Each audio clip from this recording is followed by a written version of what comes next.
Association mega కన్వెన్షన్లో దానిపైన మీ స్పందన ఏంటి?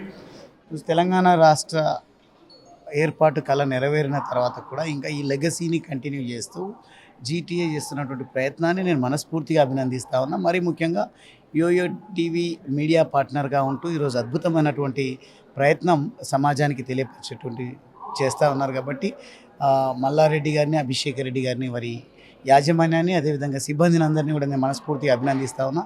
ఇటువంటి చొరవ తీసుకోవాల్సినటువంటి అవసరం ఎంతైనా ఉంది. ఈరోజు తెలంగాణ రాష్ట్ర కళ సాకారం అయిందనే కాదు, తెలంగాణ సమాజంలో అన్ని వర్గాల వాళ్ళు, ప్రత్యేకించి యువత, విద్యార్థులు అమెరికా కానీ ప్రపంచ దేశాల్లో పర్యటించాలన్నా, వ్యాపారాలు చేయాలన్నా వారికి ఒక నెట్వర్క్ ప్రాబ్లం ఉన్నటువంటి కారణంగా అనుకున్న స్థాయిలో రాణించలేకపోతా ఉన్నారు. కాబట్టి డెఫినెట్గా నేను అర్థం చేసుకున్నంత మేరకు పలు సందర్భాల్లో యుఎస్ వెళ్ళినప్పుడు కానీ, పలు సందర్భాల్లో జీటీఏ ప్రతినిధులు హైదరాబాద్కి వచ్చినప్పుడు కానీ నేను గమనించింది చాలా అద్భుతమైనటువంటి ప్లాట్ఫామ్ అవుతుంది యువత ఎక్స్ప్లోర్ కావడానికి అనేది మాత్రం చాలా స్పష్టంగా అర్థమైంది. సో జీటీఏ సేవా కార్యక్రమంలో మీకు నచ్చిన విషయం ఏంటి? మొట్టమొదటిగా ప్రత్యేకించి తెలంగాణ ఉద్యమకారుడిగా తెలంగాణ భావవ్యాప్తి కోసం వారు చేసినటువంటి సాంస్కృతిక కార్యక్రమాలను నిజంగా చాలా ఆస్వాదించడం జరిగింది. ఆ ప్రయత్నం వల్లనే ప్రపంచవ్యాప్తంగా ఉన్నటువంటి తెలంగాణ వాదులందరూ కూడా సంఘటితమై తెలంగాణ రాష్ట్ర సాధన కోసం ప్రతి ఒక్కరు కాంట్రిబ్యూట్ చేసే విధంగా జీటీఏ ప్రయత్నించింది. దానికి నేను వారిని మనస్ఫూర్తిగా అభినందిస్తా ఉన్నాను. సో మీ సైడ్ నుంచి ఒకవేళ జీటీఏ కోసం ఫర్దర్గా ఏమైనా గ్రో చేయాలి అంటే మీ తరపు నుంచి మీరు ఏం చేద్దాం అనుకుంటున్నారు, ఒకవేళ మీకు ఛాన్స్ ఉంటే?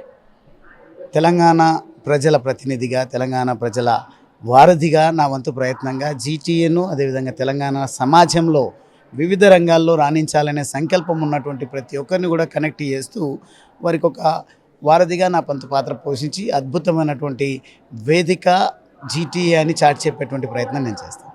అండ్ వన్ మోర్ థింగ్, మనకి బతుకమ్మని చాలా ఇంటర్నేషనల్ లెవెల్లో తీసుకెళ్ళడానికి ట్రై చేస్తున్నారు మన జీటీఏ వాళ్ళు. సో దానికి ఎలా అనిపిస్తుంది మీ ఫీలింగ్? తీసుకెళ్ళడానికి కాదు, ఆల్రెడీ తీసుకెళ్ళిన రాదు. అందుకోసమే GTA has its own recognition by with what you call బతుకమ్మకు ప్రత్యేకమైన గుర్తింపు తెచ్చిందే ప్రపంచవ్యాప్తంగా జీటీఏ తెలంగాణ వాదులు అనేది మాత్రం నాకున్నటువంటి విశ్వాసం. కాబట్టి వారిని నేను ఎప్పటికీ ప్రత్యేకంగా గుర్తుంచుకోవడం ఈరోజు కారణం కూడా ఈ మొదటి కన్వెన్షన్కి రావడానికి అదొక బలమైన కారణం.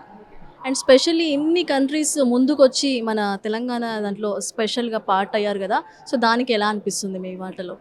చాలా గర్వంగా అనిపిస్తూ ఉంది. నిజంగా గతంలో తెలంగాణ విడిపోతే చీకటిమయమవుతుంది అని చెప్పినటువంటి సందర్భం నుండి ఈరోజు తెలంగాణ విడిపోయిన తర్వాత కూడా అద్భుతంగా ఈరోజు రాష్ట్రం పురోగతి సాధిస్తూ ఉంది. ప్రస్తుతం ఉన్నటువంటి ప్రభుత్వం విషయంలో నేను ఆ పాజిటివ్ మాటలు నేను చెప్పలేను, ఎందుకంటే నాకు ఒక రకమైనటువంటి బాధాకరమైనటువంటి పరిస్థితులను ప్రస్తుతం చూస్తూ ఉన్నాం. అది ఏది ఏమైనప్పటికీ రాజకీయాలను పక్కన పెడితే జీటీఏ తీసుకుంటున్నటువంటి చొరవ వల్ల ఈ పొలిటికల్ లీడర్లు కానీ పొలిటికల్ పార్టీస్ కూడా తెలంగాణ సెన్స్లో ఒకటయ్యేటువంటి అవకాశం ఉందనేది కూడా నేను భావిస్తూ ఉన్నాను. కాబట్టి తెలంగాణ ఉనికిని కాపాడేటువంటి విషయంలో ప్రతి తెలంగాణ పౌరుడు ఏ రకంగా అయితే ప్రయత్నం చేయడం జరిగిందో ఆ స్పిరిట్ను కోల్పోకుండా ఈ జీటీఏ పనిచేస్తుంది అనేది మాత్రం నేను భావిస్తాను. థ్యాంక్ యూ సో మచ్ అండి.